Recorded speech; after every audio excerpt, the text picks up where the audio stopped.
नमस्कार।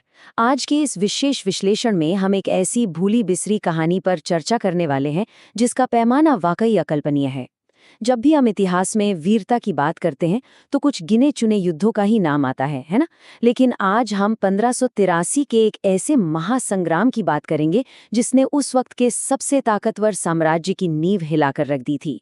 ये कहानी है अदम्य साहस, बेहतरीन रणनीति और मातृभूमि के उस अटूट प्रेम की जिसे कोई भी शाही ताकत हरा नहीं सकी। तो चलिए शुरू करते हैं। तो चलिए सीधे मुद्दे पर आते हैं और इस ऐतिहासिक रहस्य को सुलझाते हैं। अब आप ही सोचिए, एक तरफ वो साम्राज्य जिसके आगे पूरी दुनिया ने घुटने टेक दिए थे और दूसरी तरफ एक बेहद छोटी सी रियासत। देखने में तो ये बिल्कुल नामुमकिन सी चुनौती लगती है ना? कैसे एक छोटे से राज्य ने दुनिया की सबसे विशाल सेना को धूल चटा दी? आज के इस विश्लेषण में हम इसी सवाल की तह तक जाएंगे। भाग 1, महासंग्राम की नींव और अकबर की कूटनीति। यहाँ हमें दो बिल्कुल अलग विचारधाराओं का टकराव साफ दिखाई देता है। एक तरफ थे राव सुल्तान। इनकी अपनी मातृभूमि के प्रति वफादारी बिल्कुल अटल थी और इन्होंने मुगलों के सामने झुकने से साफ इनकार कर दिया था। इनकी सेना भले ही छोटी थी लेकिन पूरी तरह से समर्पित थी। और वहीं दूसरी तरफ थे जगमाल।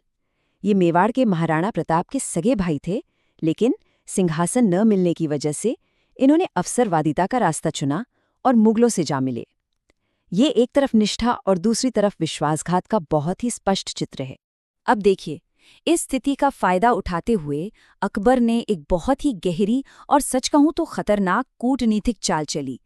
उन्होंने सिरोही का आधा हिस्सा सीधे गद्दार जगमाल को सौंप दिया। ये बिल्कुल एक तीर से दो शिकार करने वाली रणनीति थी। पहला लक्ष्य था सिरोही में राव सुल्तान के विद्रोह को पूरी तरह कुचलना और दूसरा महाराणा प्रताप के अपने ही भाई का इस्तेमाल करके मेवाड़ को मानसिक रूप से तोड़ना। भाग 2, अरावली में छापामार युद्ध। तो सबसे अहम बात यह है कि मुगलों की उस विशाल संख्या को बेअसर करने के लिए राव सुल्तान ने एक खास युद्ध कला का सहारा लिया, जिसे हम छापामार युद्ध या गेरिला वॉरफेयर कहते हैं। इसका मतलब है छोटे, तेज और घात लगाकर किए जाने वाले हमले। वो रात के अंधेरे में अचानक आते, हमला करते, हथियार लूटते और पल भर में उन रहस्यमयी अरावली के जंगलों में वापस गायब हो जाते। कमाल की फुर्ती थी उनमें। इन छापामार हमलों ने दरअसल मुगलों के कई कमजोरियों को उजागर कर दिया। पहाड़ियों का वो अनजान इलाका, उनके भारी हथियारों के कारण उनकी धीमी गति और रात के वक्त अचानक होने वाले हमलों ने सिरोही में मुगल प्रशासन के लिए एक भयानक दुष्स्वप्न खड़ा कर दिया। सिरोही के सैनिकों का खौफ इतना ज्यादा था कि जगमाल पूरी तरह घबरा गया और उसने अपनी जान बचाने के लिए सीधे दिल्ली से भारी सैन्य मदद की गुहार लगा दी। भाग 3, दत्तानी का खूनी जाल। ये मुकाबला बेहद असमान था। एक तरफ मुगलों की वो विशाल सेना जिसमें भारी तोपखाना, हजारों घुड़सवार और राव राय सिंह, कोली राव जैसे नामी सेनापति थे, और साथ में जगमाल भी।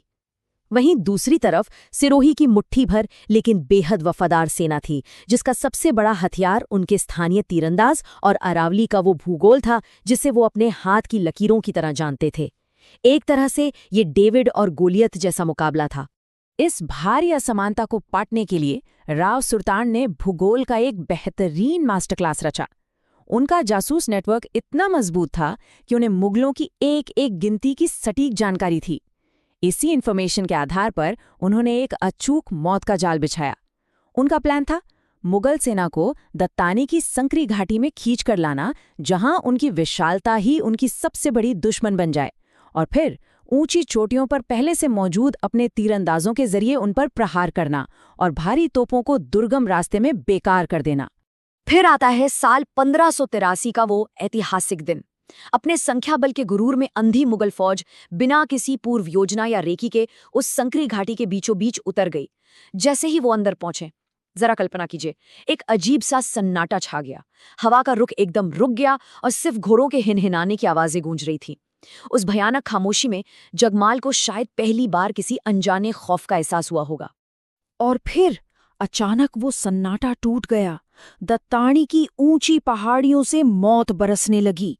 राव सुल्तान के सैनिक पहले से ही सबसे ऊंची और रणनीतिक चोटियों पर घात लगाए बैठे थे।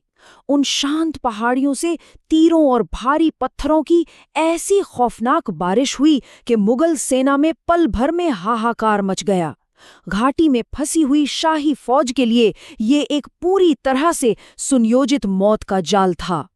इस हमले के बाद मुगलों की सारी रणनीति बुरी तरह धराशायी हो चुकी थी। खैर, उनकी सबसे बड़ी ताकत ही अब उनकी सबसे बड़ी कमजोरी बन गई थी। सोचिए, वो भारी तोपें इस ऊबड़-खाबड़ और संकरी घाटी में मुड़ने या निशाना लगाने में बिल्कुल नाकामयाब रहीं। उनके विशिष्ट घुड़सवार न तो आगे बढ़ पा रहे थे और न ही पीछे हट सकते थे। सब कुछ बिल्कुल लकवाग्रस्त यानी पैरालाइज हो चुका था। भाग 4, गद्दार का अंत। मुगलों के बीच मची इस भगदड़ में सिरोही के योद्धा किसी भूखे शेर की तरह उन पर टूट पड़े। राव सुल्तान खुद अपनी चमकती हुई भारी तलवार लिए सेना के बीच काल बनकर उतर गए। पूरी घाटी जय भवानी और हर हर महादेव के गगनभेदी नारों से थर्रा उठी। सिरोही के सैनिकों का ये रौद्र रूप देखकर मुगलों के सबसे अनुभवी और पुराने सैनिकों के भी पसीने छूट गए थे। अब यहाँ पर जो सबसे दिलचस्प बात है वो ये कि राव सुल्तान का लक्ष्य सिर्फ इस सेना को वापस खदेड़ना नहीं था। युद्ध के मैदान के बीचों बीच उनकी खूंखार नजरें एक ही शख्स को ढूंढ रही थीं, राजकुमार जगमाल। रणभूमि के इस घोर संग्राम में अब सस्पेंस अपने चरम पर था। क्या गद्दार जगमाल इस प्रलय जैसे युद्ध से बच पाएगा? ये मुद्दा अब सिर्फ दो सेनाओं के बीच की लड़ाई तक सीमित नहीं था। ये स्वाभिमान और विश्वासघात के बीच का सीधा महासंग्राम था। अपनी मातृभूमि के दर्द और गुस्से को समेटते हुए राव सुल्तान ने अपने घोड़े को सीधे जगमाल के हाथी की तरफ पूरी रफ्तार से दौड़ा दिया। जगमाल के अंगरक्षकों को एक ही झटके में रास्ते से हटा दिया गया और अब दोनों आमने सामने थे। और फिर राव सुल्तान की तलवार का वो एक भीषण और अचूक प्रहार, जगमाल को बचने का जरा सा भी मौका नहीं मिला। मुगलों ने जिसे आधा सिरोही देकर यहाँ भेजा था, वो हमेशा के लिए उसी सिरोही की मिट्टी में लहूलुहान होकर गिर पड़ा। एक गद्दार का ये प्रतीकात्मक अंत मुगल सेना के बचे-कुचे मनोबल को पूरी तरह से तोड़ देने वाला एक खौफनाक संदेश था। जगमाल के जमीन पर गिरते ही मुगल सेना का नेतृत्व ताश के पत्तों की तरह ढह गया। दंतराय के शक्तिशाली कोली राव ने सुल्तान को चुनौती देने की बहुत बड़ी भूल की और वो भी पल भर में मारा गया। ये सब देखकर बीकानेर के राव रायसिंह की तो हिम्मत ही जवाब दे गई और वो मैदान छोड़कर वहां से भाग निकला। बिना नेतृत्व के उस डर से कांपती हुई शाही सेना में एक ऐसी भयानक भगदड़ मची कि सिरोही के वीरों ने मीलों तक उनका निर्ममता से पीछा किया। भाग 5, एक अनकही अमर गाथा। जब ये खबर आखिरकार आगरा के विशाल किले में सम्राट अकबर तक पहुंची तो यकीन मानिए वो पूरी तरह सन्न रह गए। एक छोटी सी रियासत ने मुगलों की उस अजेय तक उनके अजेय होने के भ्रम को चकनाचूर कर दिया था। ये वो साम्राज्य था जिसके सामने बड़े बड़े राज्य बिना लड़े हार मान लेते थे। इस झटके ने पूरे भारतवर्ष में और खासकर महाराणा प्रताप जैसे संघर्षरत योद्धाओं को एक बहुत बड़ा नैतिक समर्थन और नई उम्मीद दी। युद्ध के मैदान से लूटे गए मुगलों के भारी हथियार, उनके घोड़े और निशान आज भी इस बात की गवाह हैं कि अगर मातृभूमि के लिए सच्चा प्रेम और अदम्य साहस हो तो युद्ध सिर्फ संख्याबल या बड़ी फौज से नहीं जीते जाते। ये सारी चीजें उस छोटे से राज्य की कल्पना से भी परे उस बहादुरी के स्थायी प्रतीक बन गए हैं। चलिए आगे बढ़ते हैं और देखते हैं कि ये पूरी कहानी कैसी बड़ी तस्वीर बनाती है। 52 यानी 52 ये सिर्फ किसी एक युद्ध की गिनती नहीं है।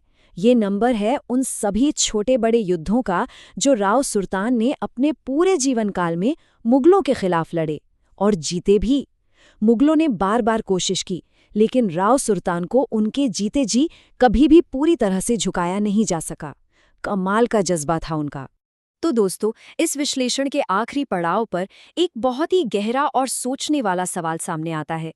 इतिहास के पन्नों में जहां अक्सर हारने वालों या समझौता करने वालों की गाथाएं बड़ा चढ़ाकर पेश की जाती हैं, वहां दत्तानी के इस महासंग्राम और राव सुल्तान जैसे शूरवीर को इतना भुला क्यों दिया गया? ये सच में एक चिंतन का विषय है। ऐसी न जाने कितनी अनकही और भूली बिसरी ऐतिहासिक कहानियां हैं जो आज भी हमारे सामने आने का इंतजार कर रही हैं। यहीं पर हम आज का ये विश्लेषण समाप्त करते हैं।